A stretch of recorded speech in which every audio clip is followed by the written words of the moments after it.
अब हम आज जो नेक्स्ट लेक्चर है हमारा आर्टिकल 3 और 17 के बाद जो बात थी वो आज हमने इसके बाद जो टॉपिक आता है एक्चुअली सीक्वेंस में चलें तो प्रिविलेज कम्युनिकेशंस आता है। ठीक है, अब आज इसको कहते हैं तो हम ये कर लेते हैं। ठीक है, प्रिविलेज कम्युनिकेशंस। ठीक है, अब ये एक हट के टॉपिक है। प्रिविलेज कम्युनिकेशंस क्या होती हैं उसने कहा कि एक तो इसके अंदर ये जो है जो आर्टिकल्स हैं वो आपके 4 to 15 ये आर्टिकल इसको डील करते हैं। किसको? प्रिविलेज कम्युनिकेशन को।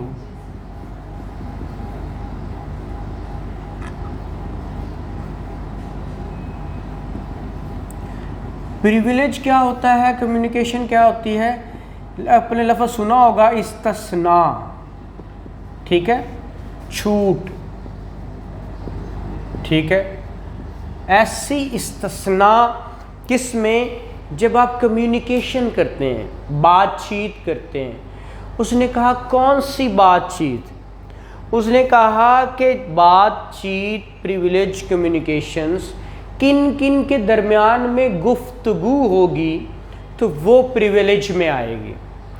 ये लॉ ने दिया, किसने? कानून शहादत ने कहा कि ये बातें अगर हम करें, कौन करे, किसके साथ करे, तो वो सारी इसके अंदर आएंगी। उसने कहा अगर जज एंड मैजिस्ट्रेट्स, ठीक है, उसने कहा जज और मैजिस्ट्रेट के बाद क्या कहा उसने? जज और मैजिस्ट्रेट के बाद क्या कहा उसने? ठीक है, हस्बैंड एंड वाइफ। ठीक है, ड्यूरिंग मैरिज। आगे उसने क्या कहा? क्या? Affairs of state. ठीक है, आगे उसके बाद ऑफिशियल कम्युनिकेशन। उसके बाद information as to commission of offences. Professional communication.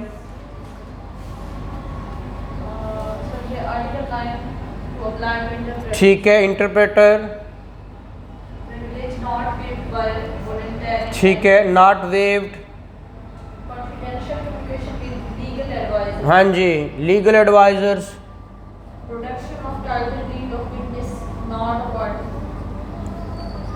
हाँ जी, टाइटल डीड एंड डॉक्यूमेंट्स। ठीक है, ठीक है, नॉट टू कंपेल। ठीक है, अच्छा, ये हमने प्रिविलेज देखनी है। अजान हो ले फिर इंशाल्लाह देखते हैं इसको। ये बंद कीजिएगा। चैलेंज हम देख रहे हैं प्रिविलेज कम्युनिकेशंस को। अब देखिए ये हमने आर्टिकल 4, 5, 6, 7, 8, 9, 10, 11, 12, 13 एंड 14 देखा। ठीक है, ये आर्टिकल। अब देखिए उसने कहा जजेस एंड मैजिस्ट्रेट्स। इससे क्या मुराद? उसने कहा कोई भी बात जो जजेस और मैजिस्ट्रेट्स के सामने की जाती है वो उसको पूछा जाए हम भी तेनू की कह के गए ने, तो वो किसी को नहीं बताएगा। ये प्रिविलेज है, इसको प्रिविलेज कहते हैं। प्रिविलेज इसको कहते हैं कि अगर जज और मैजिस्ट्रेट है उसके सामने कोई भी कम्युनिकेशन हुई तो वो कोई उससे पूछे तो वो बताने का बाउंड नहीं है। हाँ, एक्सेप्ट कि जो उसके सीनियर्स हैं, सुपीरियर्स हैं, हाई कोर्ट बुलवा ले या सुप्रीम कोर्ट बुलवा ले, तो ऐसी सूरत में हो सकता है वो क्या कहे, उसको बताना पड़े तो वो बता सकते हैं, अदरवाइज वो जनरली किसी को नहीं बताएगा। फिर during marriage husband and wife के आपस में क्या कम्युनिकेशन हुई, क्या बातचीत हुई, कोई नहीं पूछ सकता एक्सेप्ट कि वो खुद कुत्ते करते रहें, किसी को गालियां देते रहें या किसी के खिलाफ केस करते रहते हैं, जो भी करते रहते हैं वो उनकी अपनी डिस्क्रिप्शन है।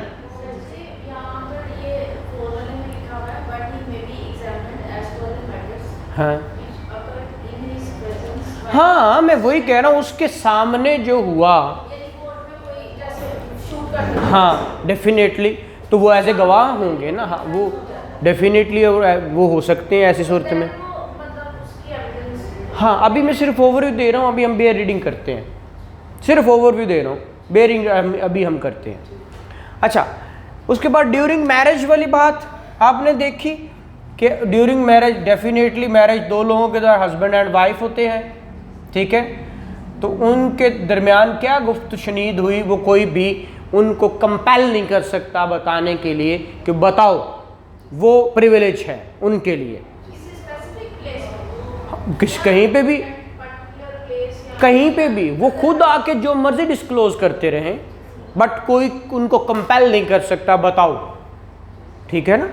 तो वो कोई भी बात करें, इवन दो के हस्बैंड बीवी हस्बैंड की जेब से पैसे निकाल रहे, उसका मोबाइल गायब कर दे, तो वो चोरी नहीं है। हम कहते चोरी है, नहीं चोरी, बिल्कुल चोरी नहीं हो सकती, हस्बैंड और वाइफ के दरमियान चोरी हो नहीं सकती, ठीक है। खैर वो कहते हैं ना कि एक जो है ना वो गाड़ी के दो पहिए या चार पहिए जो भी करते हैं, लेकिन एक जो दो व्हील्स होते हैं।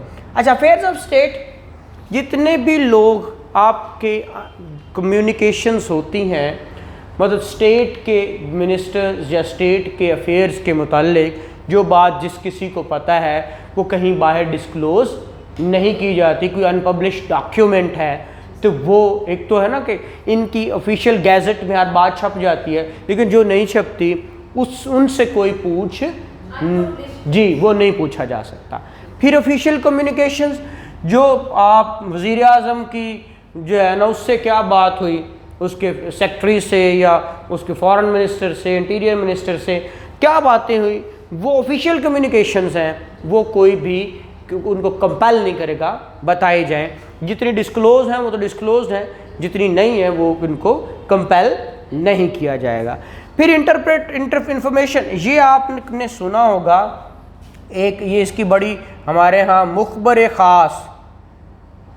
ख़ास ने इतला दी, मतलब हर पटवारी ने भी रखे होते हैं लोग, पुलिस ने भी रखे होते हैं कि जहाँ कहीं कोई ऑफेंस हो आपने चुपके से हमें बता देना, हम वहाँ पहुँच जाएंगे। आप जैसे CNSA के केस देखते हो नारकोटिक्स की, ठीक है, 9CV, वो कहता जी मुखबर ख़ास ने इतला दी कि कब्रिस्तान में एक बंदे के हाथ में काले रंग का शॉपर था और उसके अंदर 2 किलो चरस थी जो बाद में मापने पे 2 किलो निकली और बला बला। वो उनकी डिट्टो हर स्टोरी, या कोई अंधेरे च खड़ा सी या कब्रिस्तान सी तो काले रंग का शॉपर होंदा है मेजोरिटी, ठीक है, वो यही खबर होती है। वो मुखबर ख़ास है लेकिन उसका नाम नहीं लिखा होता, कभी लिखा नहीं, इसी वजह से कि वो as to commission of offence information देने वाला है, उसका नाम कभी भी कोई कोर्ट भी नहीं कहेगी कि बताओ। वो information as to commission of offence है, वो हमेशा क्या रहेगी, प्रिविलेज है, वो प्रिविलेज ही रहेगी। अगर ये बात है प्रोफेशनल कम्युनिकेशंस, जितनी भी प्रोफेशन है, कोई भी है, हमारा लॉयर्स का प्रोफेशन है, ठीक है, डॉक्टर्स का प्रोफेशन है, उनसे कोई भी सीक्रेट कम्युनिकेशन की जाती है, वो उन पे जो है ये आर्टिकल लागू होता है कि वो कभी किसी को नहीं बताएंगे। अगर इंटरप्रेटर्स, अब देखिए इंटरप्रेटर्स कौन होते हैं, अब देखिए सारी लैंग्वेजेस तो मैं नहीं जानता, हमारा एक वज़ीर आज़म है या सदर है और एक चाइना का आ जाता है या रशिया का आ जाता है, तो चाइना वाले बोलते हैं अपनी लैंग्वेज, पाकिस्तानी अपनी लैंग्वेज, तो दरमियान में इंटरप्रेटर बैठा होगा, वो चूँचा करेगा तो उसको क्या समझ आएगी कि हमारे वज़ीर आज़म को कि ये क्या बोल रहा है, और वो अगर कुछ बोलता है उर्दू तो उसको नहीं समझ आएगी, तो इंटरप्रेटर फिर उनको बताएगा। तो ये बातें इस पे भी लागू होती हो, घर जाकर दसे सारे देखो अज यह गल हुई थी, जो पब्लिकली आके बता दे कि अज वज़ीर आज़म की दूजे की गल हुई है, मैंने सारियाँ पता ने, ठीक है, तो आओ मैं दसना वा, तो ऐसा नहीं होगा। उसने कहा ये इंटरप्रेटर पे भी लागू होता है कि कोई भी प्रोफेशनल कम्युनिकेशंस होंगी तो वो आपने डिस्क्लोज नहीं करनी। इसी तरह यहाँ पे है कि आपका ये क्या लिखा हुआ है, हाँ ये प्रिविलेज नॉट वेव्ड। अब ये नॉट वेव्ड क्या होता है, मतलब कि मैंने अभी कहा एक वकील साहब हैं, वकील साहब को आके किसी ने सारा कुछ बता दिया, ठीक है, लेकिन अब वो वकील साहब प्रोफेशनल हैं, उनको प्रोफेशनली कंडक्ट करना चाहिए। एक बात याद रखिएगा, वकील को हर शख्स आके कहता है कि मैं कत्ल कर आया हूँ, या मेरे से हो गया है, या मैं चोरी कर आया हूँ, या चोरी हो गई है, व्हाटएवर जो बातें होती सारी आके बता दी जाती। कहते हैं ना, डॉक्टर हो और वकील हो, उससे कुछ छुपाओगे तो खुद मारे जाओगे, छुपाना कुछ नहीं, सारा बता देते, इसलिए कि वो कहीं और नहीं बताएगा। लेकिन ये याद रखने करके आया है, तो अगर ये हो कि वो आके कहे वकील साहब मैं चोरी करनी, दसो किवें करो, या वकील साहब बैठो मैं चोरी करके तुहानू फीस लिया देना, ठीक है ना, अगर वो ये कहे तो फिर इस पे प्रिविलेज नहीं है वकील पे, ये याद रखिए। फिर वो जाके पर्चा भी करवा सकता है, किसी को पुलिस को बता भी सकता है, ठीक है, इन फर्दरेंस ऑफ बात करेगा, ठीक है, कि अगर तो उससे पहले कर आया है और फिर आके बता रहा है, फिर प्रिविलेज है। लेकिन अगर कह रहा है कि जनाब मैं करन चलिया, ठीक है, तो फिर उन्हें जाके दाख देना है। अगली गल कि अगर नॉट वेव्ड, अगर वो जाके खुद ही कन्फेशन कर ले कि मैं किया है, वकील साहब जाके कह ना ना ना ना सर न्याय जिससे ही नहीं तानू, उन्हें कहा नो, वो खुद चाहे खुद वॉलंटियरली जाके बताता फिरे, लेकिन आप पे फिर भी लागू है कि आप नहीं बताएंगे, ठीक है, वॉलंटियरली। हाँ, वो आपको कहे कि जनाब वकील साहब दस दो, ए गल दस दो, तो बस जिन्नी है, बाकी नहीं जे दसनी, तो वो दसनी उन्हें, बाकी नहीं दसनी, ठीक है ना, जितनी हद तक वो कहे उतनी हद तक बस। ये लीगल एडवाइज़र वाली बात वही है कि अगर ये लीगल एडवाइज़र्स हैं, मतलब हम हर कंपनी ने अपने अपने एडवाइज़र रखे हुए हैं, यूफोन ने रखा हुआ, PTCL ने रखा हुआ, ईच एंड एवरीथिंग, जितने भी हैं, कुछ 5,000 10,000 कंपनी, सारों ने रखा हुआ। अब उनके इंटरनल अफेयर्स क्या हैं, मैटर्स क्या हैं, उनको पता होते हैं। अब ये तो ना हो कि वो कल को आके दसना इन्हों दी गल्लां भी मैनू पता नहीं, मैं दसना वहाँ जाके, लेकिन नहीं, इसीलिए वो लीगल एडवाइज़र्स जितने भी हो गए उन पे ये लागू होता है कि किसी दूसरे को मत बताएं, ठीक है।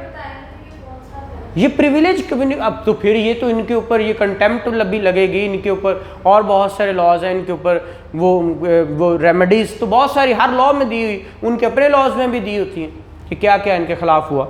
और फिर है टाइटल डीड, अगर आप गवाह के तौर पर आए हैं, आप दोनों एक मैटर में, मैं गवाह बुला लेता हूँ आपको, तो आपको कहा जाए भाई अपनी टाइटल डीड लेके आओ, तो मैं क्यों लेके आऊँ भाई, मैं गवाही देने आओ, मेरे से गवाही लो, आप मेरे से डॉक्यूमेंट क्यों मंगवाते हो मेरे घर के, मैं नहीं ला के देता। हाँ, पार्टी नहीं है, उसको क्यों कहें भाई तुम बल लेके आओ, ठीक है। तो आप लोगों पे ये लागू होता है कि आप ये प्रिविलेज है आप लोगों की, आप गवाही दें जिस हद तक कहें, टाइटल डीड तो कोई नहीं ला के देनी। और अगली बात है, कोई भी डॉक्यूमेंट मैंने अमानत आपके पास रखवाया हुआ, आपको कोई नहीं कह सकता ला के दो। हाँ, आपको अगर मैं कहूँगा तो आप ले आएंगे, तो ये आप पे प्रिविलेज कम्युनिकेशन है कि आप नहीं लाएंगे कोई भी डॉक्यूमेंट आपके पास पड़े। और 15वां है कि अगर आपको कोई भी ऐसी बात जिससे आप फंस जाते हो, कहीं पे भी आप किसी जगह पे आप पे कोई क्रिमिनल लायबिलिटी आ जाती हो, ठीक है, या फीचर की बात हो कि अगर मैं कहूँ कि जनाब तुहानू पता है मेरा मोबाइल चोरी है, कोई वकील साहब तुहाडे को पूछे जज साहब कि ए मोबाइल कित्थों लगदा, जनाब मोबाइल चोरी दा है, कोई जनाब कितनी चोरी, मेरे चोरी दा है, जा तू भी करना, तो मीनिंग दे रहे हो तो फंस गया ना, वो मोबाइल भी ज़ब्त हो जाएगा। तो ऐसा सवाल का जवाब ही नहीं देना, ठीक है, जिसमें वो खुद फंसता हो। तो अब हम इसको बेयर रीडिंग करते हैं। हाँ जी, डेफिनेटली ये सारी बातें कोर्ट के अंदर ही है, और कहाँ पे है जी। अब आप निकालेंगे और हम उसको पढ़ते हैं 1 by 1, ठीक है। क्या है जी,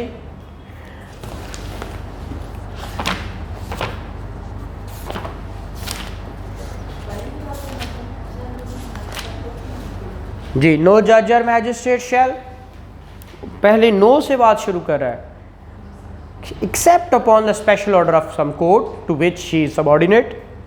मैंने बता दिया जिसका वो मुतहद था, सुपीरियर कोई भी पूछ सकता है, उसको वो बता सकता है। Be compelled to answer any question as to his own conduct in the court as जज और मैजिस्ट्रेट, कोर्ट बैक ही करना है, क्या कर रहे होते हो क्या क्या नहीं, वो सारी बातें को कोई भी नहीं पूछ सकता। हाँ, कुछ स्पेशल ऑर्डर सुपीरियर का आ गया तो उसको बताना है। Or as to anything which came to his knowledge in court as जज आर मैजिस्ट्रेट, मतलब उसके सामने जो भी हुआ वो नहीं बताएगा किसी को भी, लेकिन सुपीरियर पूछ सकता है उससे। और इसी तरह but he may be examined as to other matter and which occurred in his presence whilst he was so acting. As a जज काम कर रहा है तो उसके सामने कुछ हुआ है तो वो उससे पूछा जा सकता है, अदरवाइज कुछ नहीं। फिर communication during marriage, no person who is or has been married shall be compared to disclose any communication made to him, उसके सामने उसको जो भी बताया जाए वो किसी को नहीं बताएगा। During marriage by any person to whom he is or has been married, किसके साथ हुई, कैसे हुई। Nor shall be permitted to disclose any such communication, ना ही वो डिस्क्लोज करने की इजाज़त है unless the person who made it, जिसने किया वो खुद करता रहे जो भी करना। Or is representative in interest consented, या जितनी उन्होंने इजाज़त दी उसकी अम्मा, उसका अब्बा या उसका कोई भी आके उतनी वो बता सकते हैं। Accept in suits between married persons, अब उनके दरमियान जब सूट ही चल रहा है तो फिर तो वो बताएंगे ना आके। Or proceeding in which one married person is prosecuted for any crime committed against the other, उसने कहा जी इसने मेरे फ़लाँ बंदे को मार दिया, मेरे फ़लाँ घर के साथ, मेरी नहीं तो मेरे फ़लाँ की चोरी कर ली, कोई भी एक केस क्रिमिनल हो गया, वो प्रोसिक्यूट हो रहा है तो फिर तो सवाल होंगे ना, ऐसी सूरत हाल है। फिर evidence as to affairs of state, जी कुछ पूछना चाह रही जी। हाँ, प्रोसिक्यूशन किसको कहते हैं? हाँ डेफिनेटली, तो फिर तो पूछा जाएगा। उसने कहा मैरिड बिटवीन, उनके खिलाफ कोई भी married person is prosecuted, married person लिखा हुआ ना, is prosecuted for any crime committed against the other, वही बात है ना, मियाँ ने बीवी के साथ या बीवी ने मियाँ के साथ कोई ऐसा क्राइम कर दिया, हाँ तो उसके मुताबिक क्वेश्चन किए जाएंगे। फिर evidence as to affairs of state, no one shall be permitted to give any evidence derived from unpublished official records, मैंने ये पहले बताया जितने officials unpublished official records होंगे relating to any affairs of state except with the permission officer at the head of the department concerned who shall give or withhold such permission as he thinks fit, इजाज़त से वो कर सकता है, superior जो उसका department का head होगा, अदरवाइज वो नहीं बताएगा। फिर explanation in this article, official record relating to the affairs of state includes, क्या क्या चीज़ें शामिल है। डॉक्यूमेंट्स की डेफिनेशन आपको आती है, कंसर्निंग इंडस्ट्रियल और commercial activities carried on directly और indirectly by the federal government और a provincial government or any statutory body or corporation or company set up or controlled by such government, वो कोई भी government की बात कर रहा है तो ये जितने भी एविडेंस अफेयर्स ऑफ स्टेट के अंदर जितनी भी कमर्शियल एक्टिविटीज़ हैं या इंडस्ट्रियल हैं लेकिन रिलेटेड टू डायरेक्टली या इनडायरेक्टली फेडरल गवर्नमेंट हो या प्रोविंशियल, मतलब गवर्नमेंट के कोई इदारे की बात करता है और किसी के नहीं।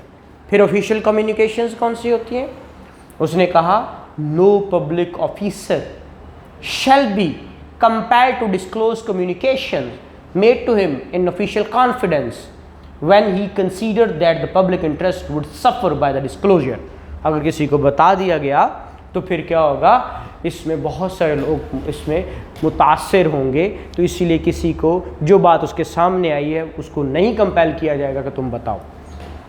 Explanation in this article, communication includes communication concerning industrial commercial activity carried directly, ये भी गवर्नमेंट की बात ही हो रही है, ठीक है। अगली बात, information as to commission of offence, ये मैंने बता दिया। नो मैजिस्ट्रेट और police officer shall be compelled to say whence he got an information as to commission of any offence. मुखबर वाली बात कि तू किथों ली इन्फॉर्मेशन दसे ना जरा, वो कहता नो परमिट ही नहीं है। नो मैजिस्ट्रेट और police shall be compelled to say whence he got any information as to commission of any offence, and no revenue officer shall be compelled to say whence he got any information to the commission of any offence against the public revenue।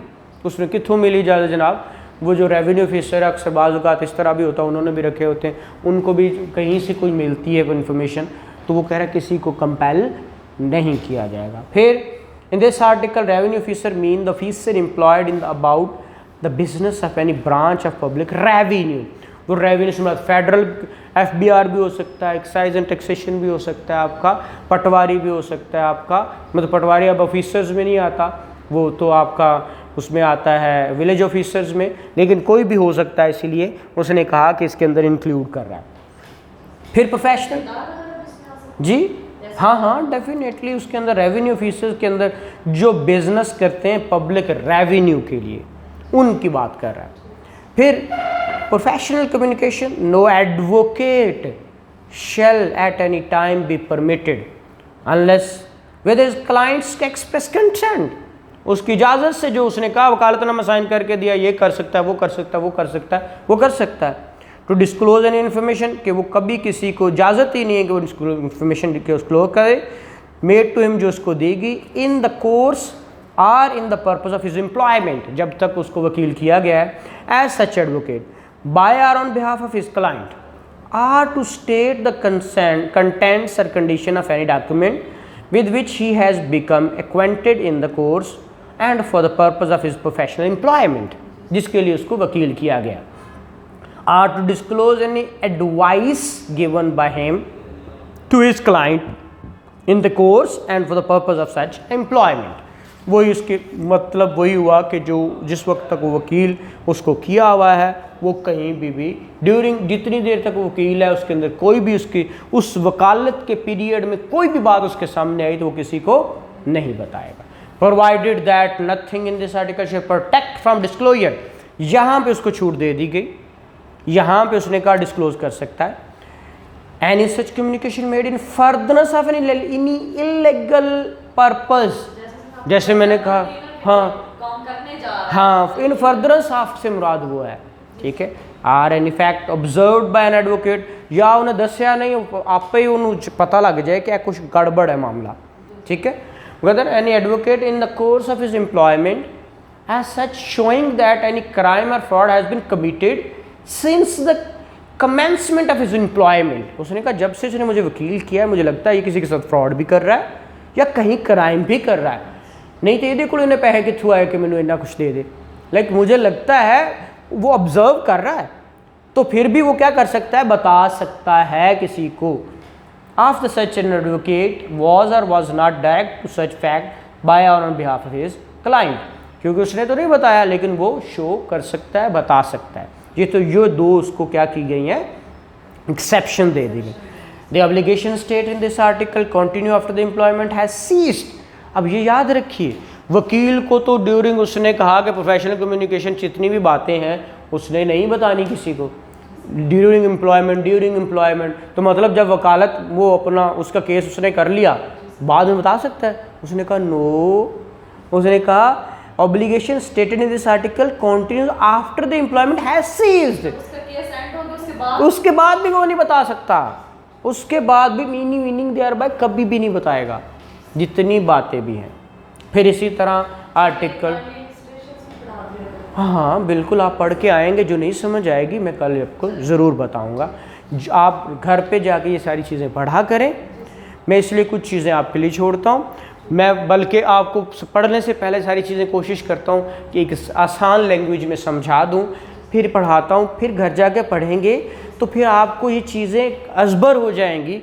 आप अगर नहीं कुछ होता तो आप question mark लगा के ले आएँ, मैं अगले दिन बता दूंगा। फिर article 9 to apply to interpreter etcetera, उसने कहा आर्टिकल 9 इंटरप्रेटर्स पे भी लागू होता है।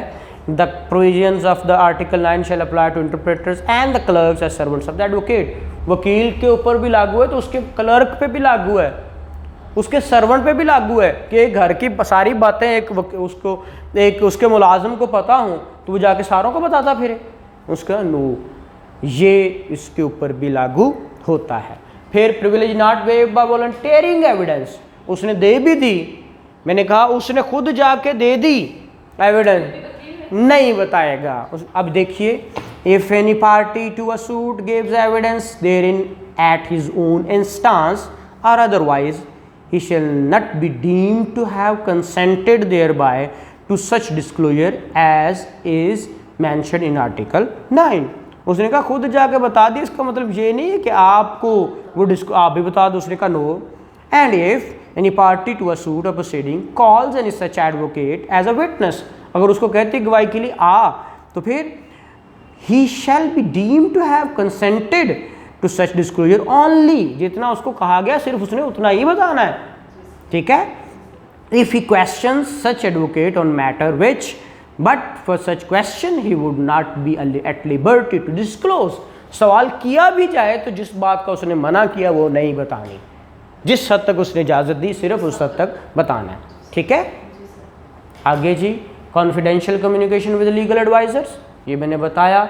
No one shall be compelled to disclose to the court, tribunal और अदर अथॉरिटी एक्सरसाइजिंग जुडिशियल और quasi judicial powers or jurisdiction any confidential communications which has taken place between him and his legal professional advisors unless, मतलब जितनी भी कोई भी बंदा कोई किसी जगह पे भी उसने कहा एडवाइज़र के साथ और उनके साथ जितनी बातें, कोई कोर्ट कोई ट्राइब्यूनल कोई किसी जगह पे भी उसको कंपेल नहीं किया जाए। क्लाइंट के लिए बात है, हाँ डेफिनेटली, जो एडवाइज़र्स के लिए, डेफिनेटली ऊपर एडवोकेट था ना, यहाँ एडवाइज़र भी एडवोकेट भी हो सकता है, कोई भी हो सकता है जो उसको एडवाइस करता है, ठीक है। Unless he offers himself as a witness, अगर उसको वो खुद एज ए गवाह आया है तो फिर वो सारी बातें बताएगा। In which case he may be compelled to disclose any such communication as may appear to the court necessary to be known in order to explain any evidence which he has given but no other, जितना वो जानता है जिसके बारे में उससे पूछा जाएगा सिर्फ वही बताना है, बाकी कुछ नहीं बताना, ठीक है। ये एडवाइजर्स पे भी लागू होता है। फिर है जी production of title deed of witness not a party, वो पार्टी नहीं है, गवाह के तौर पर आया, उसे कहा जाए कि क्या ले क्या टाइटल डीड, फिर कहता है no witness who is not a party to a suit shall be compelled to produce his title deeds to any property और any document in virtue of which he holds any property as pledge or mortgage or any document, the production of such might tends to criminate him unless he has agreed in writing to produce them with the person seeking the production of such deeds or some person through whom he claims। उसने कहा कोई भी witness गवाह कहीं अगर वो party नहीं तो उसको कंपेल नहीं किया जाएगा कि वो टाइटल डीड लेके आए किसी भी प्रॉपर्टी की, किसी भी डॉक्यूमेंट के मुतालिक, चाहे वो मॉर्टगेज है चाहे वो प्लेज है, प्रॉपर्टी उसके पास हैं, उसको कहा जाए लाया जाए, उसका मैं नहीं लाता, हो सकता है कि उसको क्रिमिनेट भी कर जाए। लेकिन उसने कहा अगर जिसने रखवाए हैं, जिसकी कुछ इजाज़त से है, वो अगर कहे तो फिर क्या होगा, वो ला सकता है, अदरवाइज़ वो नहीं लाएगा। अच्छा, next, production of document which an other person having possession could refuse to produce, वो क्या कर सकता है, हाँ, no one shall be compelled to produce document in his possession, उसने कहा तुम्हारे जो कब्जे में लेके आओ उसको कंपेल नहीं किया जाएगा, which any other person would be entitled to refuse to produce, जैसे कि कोई और रिफ्यूज कर सकता है, if they were in his possession unless such last mention person consented to their production, जिसका है वो कहे कि भाई ला दो तो फिर तो वो लाए, अदरवाइज वो नहीं लाएगा। इसी तरह आर्टिकल 15 है जी, वो कहता है witness not excused from answering on ground that answer will criminate, यहाँ पे कह रहा है विटनेस को ये एक्सक्यूज नहीं कर सकता विटनेस कि भाई मैं अगर जवाब ये दिया तो मैं फंस जाऊंगा, ठीक है। फिर क्या कहता है, a witness shall not be excuse from answering any question as to any matter relevant to the matter in issue, इसीलिए मैंने कहा था डेफिनेशन आपको रेलेवेंट और इशू की आनी चाहिए। हाँ, इन एनी सूट और इन एनी सिविल और criminal proceedings upon the ground that the answer to such question will criminate or may tend directly and indirectly to criminate such witness or that it will expose, वो तो expose हो जाएगा अगर उसने answer दिया। लेकिन वो कह रहा है पहली बात उसने की ही ये है कि उसको इजाज़त ही नहीं कि रिफ्यूज़ करे, चाहे वो पकड़ा जाए, आंसर करेगा जिसमें or tend directly indirectly expose such witness to a penalty और फॉरफीचर ऑफ एनी काइंड, या उसकी कोई प्रॉपर्टी जब्त हो जाएगी ऐसी सूरत में वो उसको सवाल करे तो उसको जवाब लाजमी देना है, ठीक है।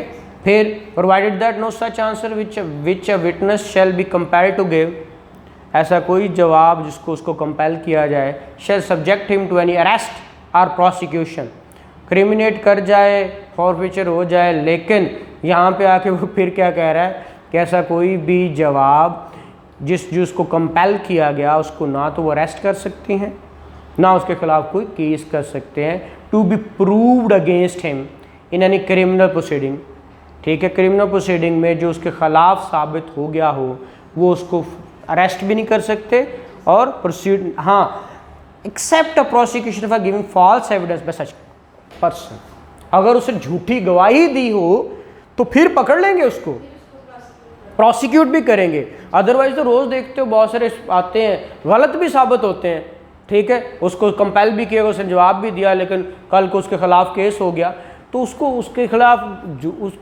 उसको पकड़ा भी नहीं जाएगा, उसके खिलाफ केस भी नहीं चलाया जाएगा। हाँ, अगर झूठी गवाही दी है उसने तो फिर उसको पकड़कर उसके खिलाफ केस भी होगा, ठीक है। तो ये आपकी प्रिविलेज कम्युनिकेशंस हैं जो कि इस पे क्वेश्चन लास्ट टाइम भी आया है, उससे लास्ट टाइम भी आया है। इसके साथ आपको केस लॉज भी इंशाल्लाह with the passage of time जब आप इस काबिल हो जाओगे तो एक एक चीज़ में आपको एक एक लैंडमार्क जजमेंट वो हम इंशाल्लाह with the passage of time करेंगे। तो ये चीज़ें आपको आनी चाहिए, ठीक है। Thank you very much. कल इंशाल्लाह कंप्लेक्स को देखेंगे with high court rules and orders और विद आपका पुलिस रूल्स, वो सारा कुछ। तो कल आप high court rules and orders भी लेके आएंगे और पुलिस रूल्स भी लेंगे। थैंक